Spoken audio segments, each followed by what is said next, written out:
Hello, I'm in a 2016 Ford Focus, and today I'm going to show you where the OBD2 port is. That would be the port you use if, say, you've got some check engine lights and need to plug in a code scanner to see what's going on.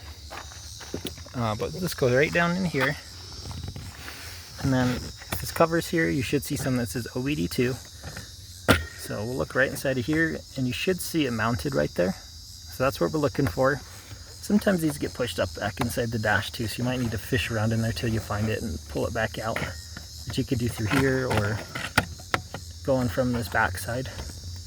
But otherwise that's it. Hope this is helpful, and hopefully your vehicle doesn't need too many repairs.